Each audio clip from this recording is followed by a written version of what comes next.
can you guys stop calling me cute? I'm not cute. I'm mean and scary, and I'll kick your butt. So, thanks.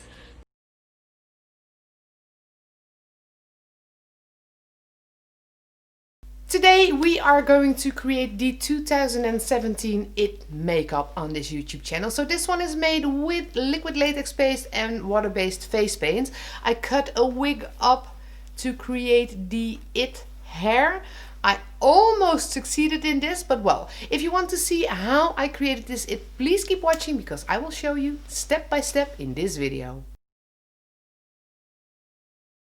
So I already put my bald cap on and blocked my eyebrows just to save a bit of time in this video today, because today I want to make the It of 2017 and I think this one is going to take up a lot of time before I have it like it has to be. So first up is the high forehead, the very big head that It 2017 has, and I came across this strange foam thing in my closet a few days ago and I thought, well, let's use that to make it. It gives me a very large forehead, so it isn't exactly the correct shape, but we will adjust it until it fits. I actually used this one to create this alien a few years back on an event, and the prosthetics for the big forehead are long gone, but I kept the inside. And I thought, well, let's keep this as a base for today. I'm gonna glue this on my bald cap using the Pros-Aid, and I guess as this is a foamy material it will stick quite well. And then we have to reshape the bit on my forehead because it wasn't made for me, so it doesn't really fit me correctly. I obviously have a bigger head than my model did, but I need to fill the gap and shape it so it can become an It. But first let's put some glue in this baby and get it on my head. So I will put the glue on the bald cap and in the foam I have. And this doesn't have to be perfect, there just needs to be glue everywhere. It doesn't have to be a thick layer, because I think they do want to stick together in a bit. So here goes nothing. Ooh, it already wants to stick together. I just have a very big brain. So this character I originally created was inspired by Megamind, because my kids watched that movie like every day for months in a row. And when I got asked to create an alien for an event, I started sculpting something and it turned out to look a bit like Megamind. So, well, I think this is stuck to my head, and now it is time to fill out everything we don't want to see anymore. And I have decided to do this with the liquid latex paste. It is the quickest, it is the easiest, and it is the cheapest to work with. So I have a separate video on how to create your liquid latex paste, on how to work with it, how to let it dry, how you can make lovely little prosthetics with the same paste. But for today I will just mix it and apply it to my skin. I will link to that video in the description box down below. I quickly just zoomed out a bit so almost the entire head is visible for the camera, and I mixed my liquid latex paste. So the first thing I want to do is make the transition from the foam to my head match better. So I am just going to put the paste on the edge of my new head to blend it and match my face. So as I have blocked my eyebrows using Pros-Aid, I can work with the latex over my eyebrows. If you haven't protected your eyebrows, don't put this in your eyebrows because it will be a nightmare to remove it again. Make sure you protect any hair when working with liquid latex. So I'm not really trying to make it nice and smooth at this point. I'm just trying to get that shape. Once I have that, I will try and make it nice and smooth. So this is just liquid latex as it comes from the bottle. I always use the Maron latex to make my paste. And as you can see, you can use that to smooth out all of the little bumps I just created. Now the first layer of liquid latex paste that is covering my enormous head has started to dry. The top layer has dried. At least I will continue to the eyebrows.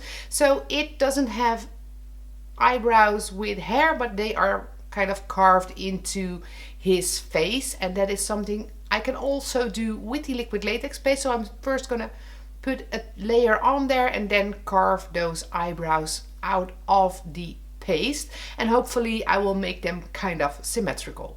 So I do have a reference picture to see what it is that I need to do. So I will first cover my eyebrows with the paste and make the transition to the rest of the latex kind of smooth. So there, the first layer is on my eyebrow, and I just have the regular latex to first smooth out this paste.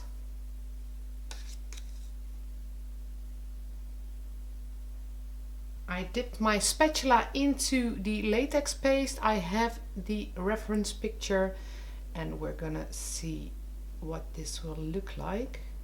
So it goes up and then it has a slight bow to it. And there is my first eyebrow. I don't know if you can see as it is all white, but it definitely is there.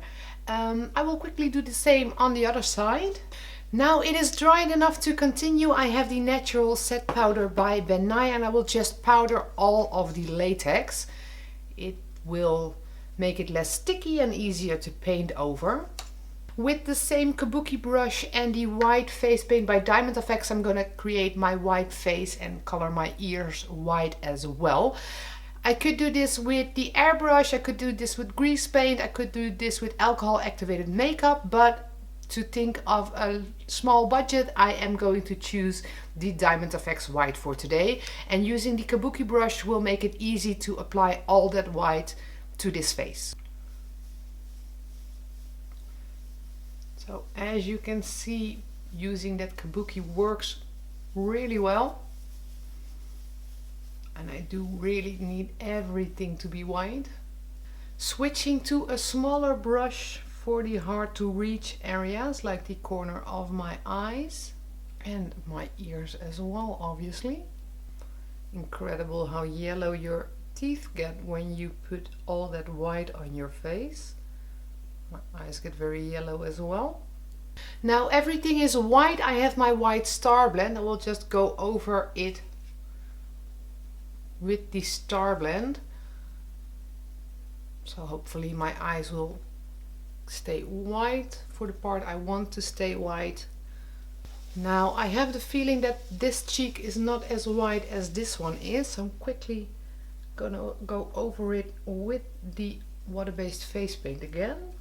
Back with the star blend, getting pink again. Now as I look at the picture, he has a subtle black shadow under his eyes, so I'm going to create this subtle black shadow as well. And the waterline appears to be black as well, so I don't want to smudge this makeup, but I do have to pull a bit on my eyelid. So I totally forgot to put the contact lenses on my eyes, which is not a good thing today as I'm working with water activated makeup. When I put the lenses on my eyes and I start tearing, the makeup will be ruined. So better to put them in now than at the end, as the red stripes will be there, and well, it would be even worse to ruin the makeup at that point. So I have yellow and black contact lenses, which are fitting with the It look, of course. And I will quickly pop them in right now. I have a few Q-tips for possible tears.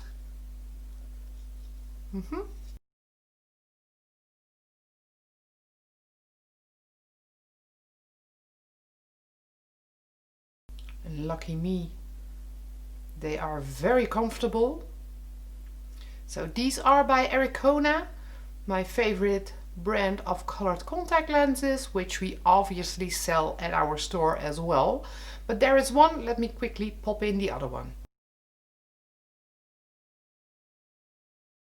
So lucky for me, that went pretty well. I don't think any tears will come. Nope. Yes, continuing the makeup.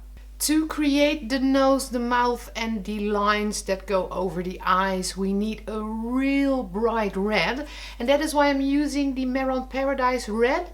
It is a lovely shade of red. It's really intense. And I'm first going to paint the nose red, and then I will start the lips and the lines that will make this look into it. Maybe I will sketch the lines first with a pencil liner. Don't yet know for sure, but I feel comfortable enough to do the nose just freehand. Still having my reference picture.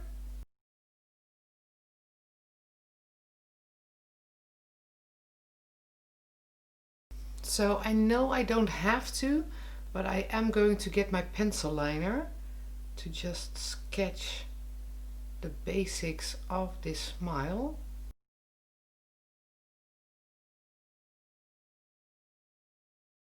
So the mouth is red.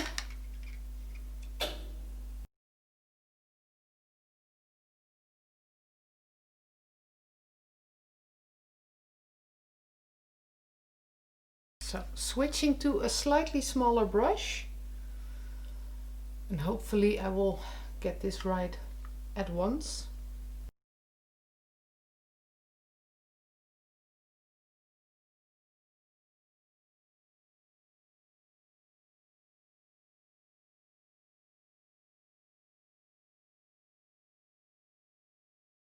Now the makeup part of it is done. It isn't that difficult. It's just very basic, a few lines, and it is done. But the most challenging bit for me at this point is the hair, because the hairline is very far backwards and it is orange hair. So I tried to get a wig that could help me out with creating it, but I couldn't. So I have this wig, which does have the orange color in there. This was a wig I originally ordered for a Chucky makeup I wanted to do a few years ago, but once it arrived there was loads of blonde hair in there, and that definitely isn't Chucky. So I never created that look, and I never used the wig. So I thought that I could maybe cut this one up and use the hair for my it character. But if you are going to create something like this one, definitely just order a wig online and make it easier on yourself. So I don't want to use the blonde stuff, although I do have an orange hairspray which I can use to get a bit more of that it feeling into this makeup. But I'm still wondering if I should cut this up or if I should just brush it and put it on my head. Well, that definitely isn't it. So I'm sorry, the camera told me the card of the camera was full. I missed it. I just quickly cut a bit of this hair and spray painted more of it in orange. So it isn't really the it hair, but it has the basics of the idea. So I'm quickly gonna clean my hands because there is loads of hair sticking to it, and I'm gonna put on my costume to finish off this makeup. Yes, and there the costume is on. So it has a very impressive big collar. It is the it outfit from the movies. It is slightly too large for me, but I was very happy that I could lend it from Poem, which of course is my very dear friend. So thank you for lending me your it costume. So that completes my it makeup tutorial for today. I hope you enjoyed it. If you did, don't forget to give it a thumbs up and subscribe to our YouTube channel in the link below to stay tuned on all our videos. For now, I wish you a wonderful day, and of course I hope to see you back next time.